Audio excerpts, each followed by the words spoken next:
I just want to kind of recap a little bit what we've done to date.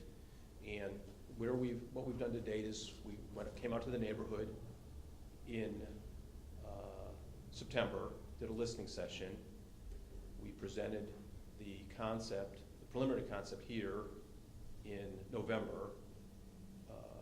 We've gone to Plan Commission in January and got their approval. So we're kind of in the final design steps right now, going out the neighborhood.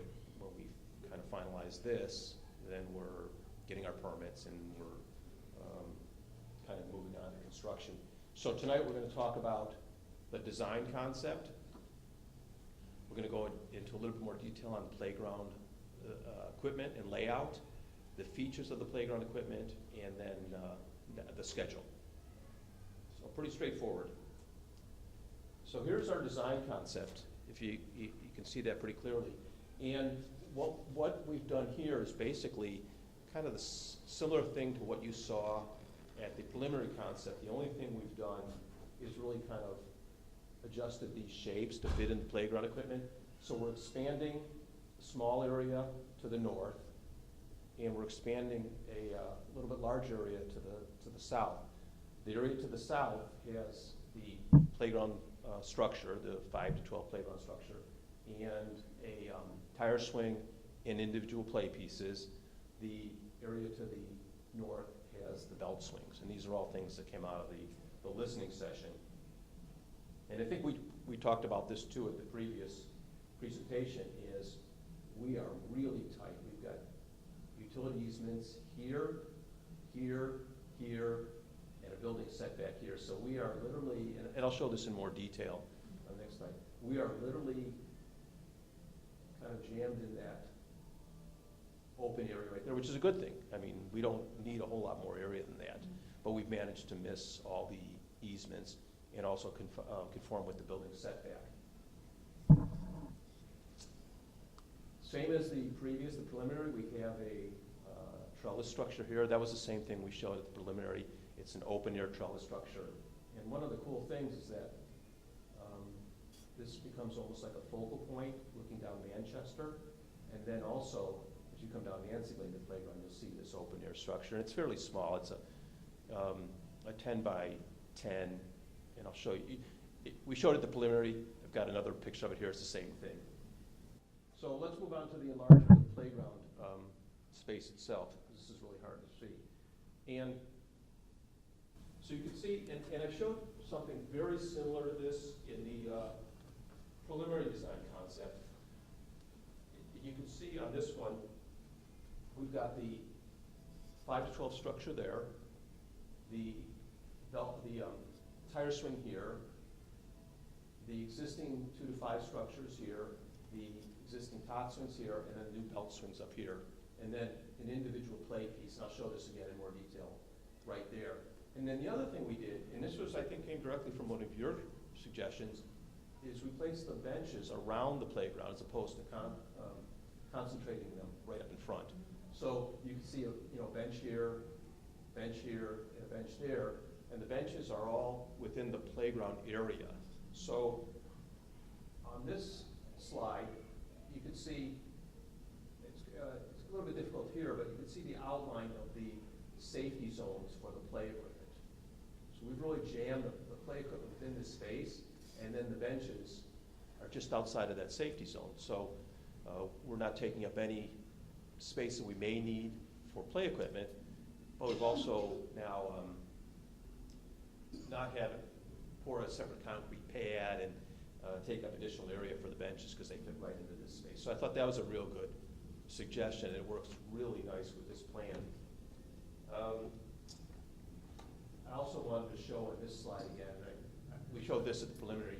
This is that trellis shelter. It's a 10 by 10 piece. It's open with a wire mesh piece on top and on the side, so we can do vines growing alongside them for a little bit of shade, but it's more for the character of the playground than to actually provide shade. We've got some nice trees out there.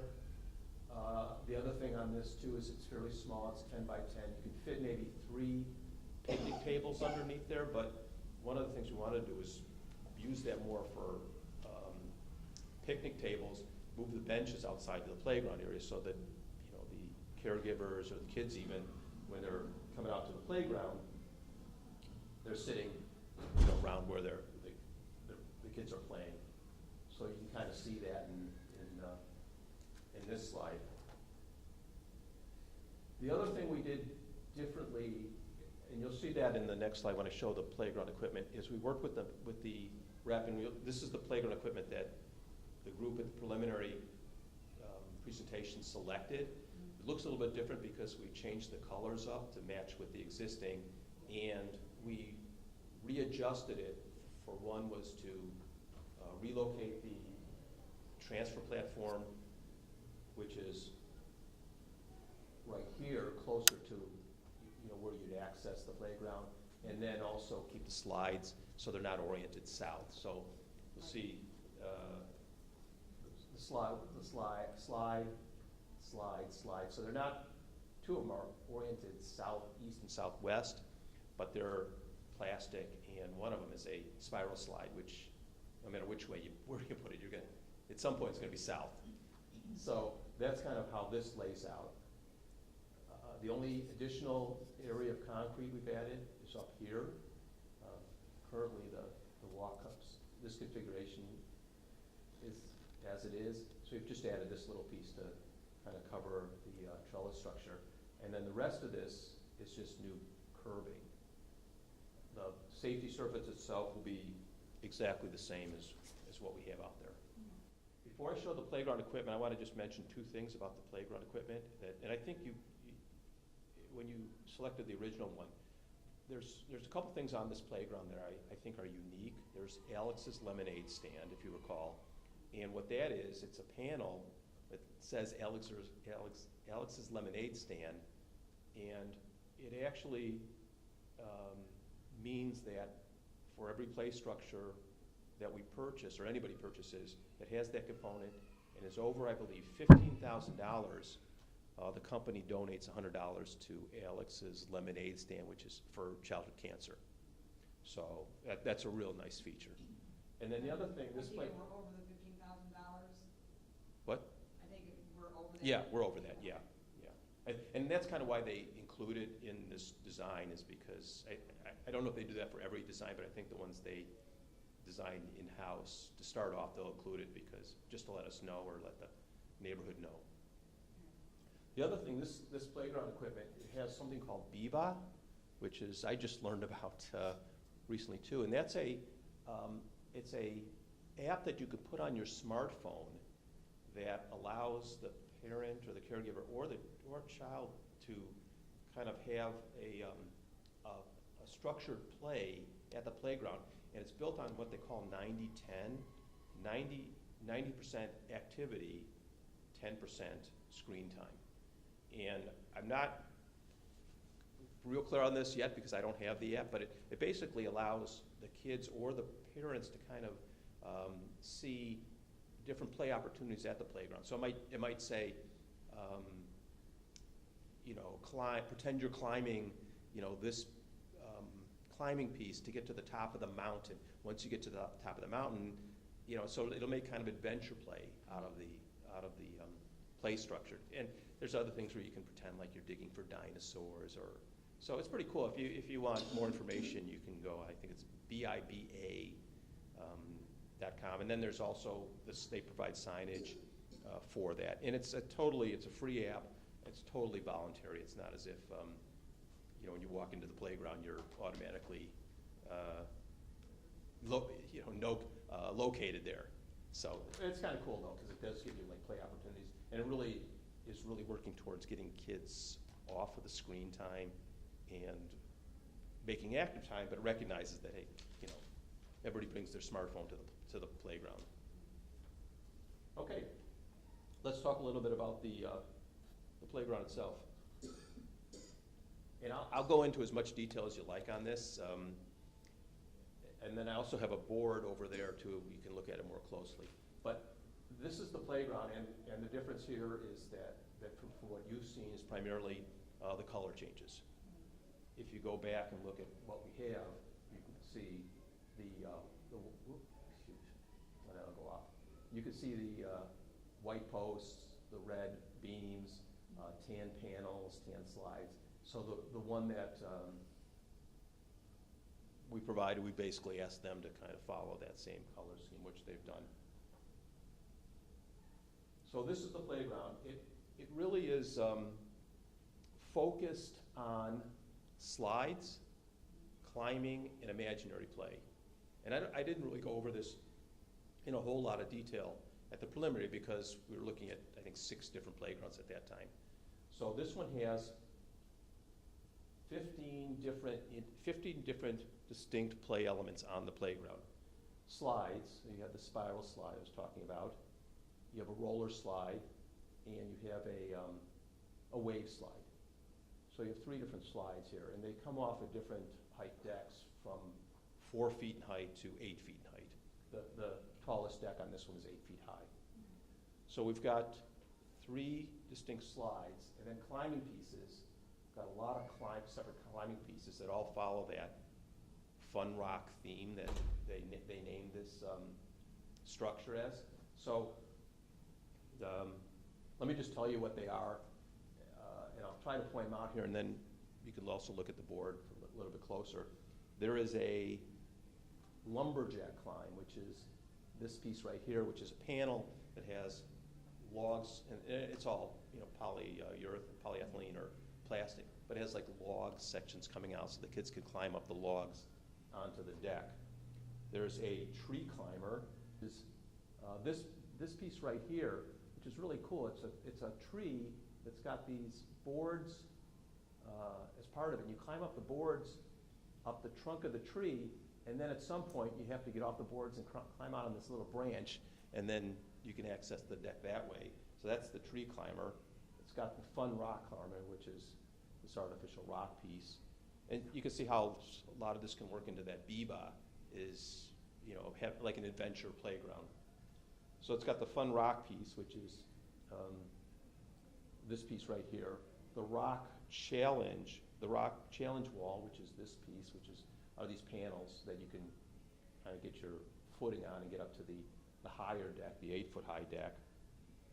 The trail climber, which is, let's see, where's the trail climber? This is the trail climber right here, which are basically these board pieces that you climb on to get to this deck. The double wall climber, this piece right here, you can see it again here, which is, this piece is really cool because you get on it's 2 separate pieces. You get in between the 2 of them, and you've got to climb, on both sides to get up to the top of the deck. It's a challenging piece, so there's a lot of ways to get up onto the different decks. So you could choose from a lot of these different climbers. And then, of course, there's the transfer station and the steps, too. And then there's the culvert climbing pieces. And this one, you can see a little bit of it here, where they've got these culvert sections at different heights. It's not metal, but it's plastic, but it looks like culverts and kind of steps to get up to the deck.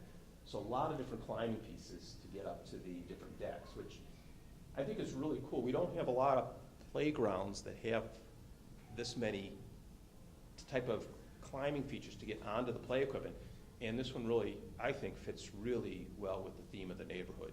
Kind of this natural look and a lot of different treehouse and rocks and natural ways to climb. And then I mentioned the imaginary play, which are generally the panels. We have the Alex's Lemonade Stand. You can see the part of that back there. There's a crawl-through tunnel, hard to see, but that's right here. A steering wheel on the play structure itself. A treehouse panel, which is, you climb up the log piece and you enter into the deck through what looks like a treehouse door. That's pretty cool too. And then there's also this overlook panel here, or overlook, it's like a perch where you can stand up at the top, the highest deck, and you can kind of look out over the rest of the playground through that perch. It's open, and it's kind of a cool feature too. So I think you guys did a real nice job in picking this particular piece of play equipment. It fits really well with the neighborhood, and I think as we kind of get the colors worked out, the orientation worked out, it really fits well with the character of this neighborhood park.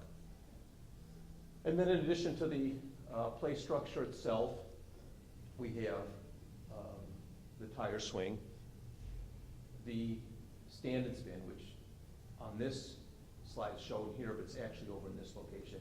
And what that is a spinning piece that anywhere from 1 to 4 kids can stand on, and just by kind of moving their bodies in and out, can get that thing spinning pretty quickly. And then the belt swings, which are on the other side of the park too. So again, this really does have a lot of play value to it. I think again a wise selection. And then again, like I mentioned, the surfacing, same as the existing surface. So we'll talk a little bit about the schedule. This is just a recap of what we've done to date, between the presentations we've done. The one that was earlier is the listening session, which we did out at the neighborhood, and then the presentation to our board, to the neighborhood. We've already received Plan Commission approval. That was earlier this month. And tonight, we're presenting final design and the play equipment to the residents. And then after this, we're going to start working on our permits. We've already received all approvals, but we'll work on our permits with the village. And then our intention is to begin construction in March and be completed by July. The playground will be closed during construction, for the safety of that, so that'll be completely closed. And like I say, hopefully we'll be completed in July. I think a month to get permits. Hopefully will give us plenty of time through the village and any other permits we have to get.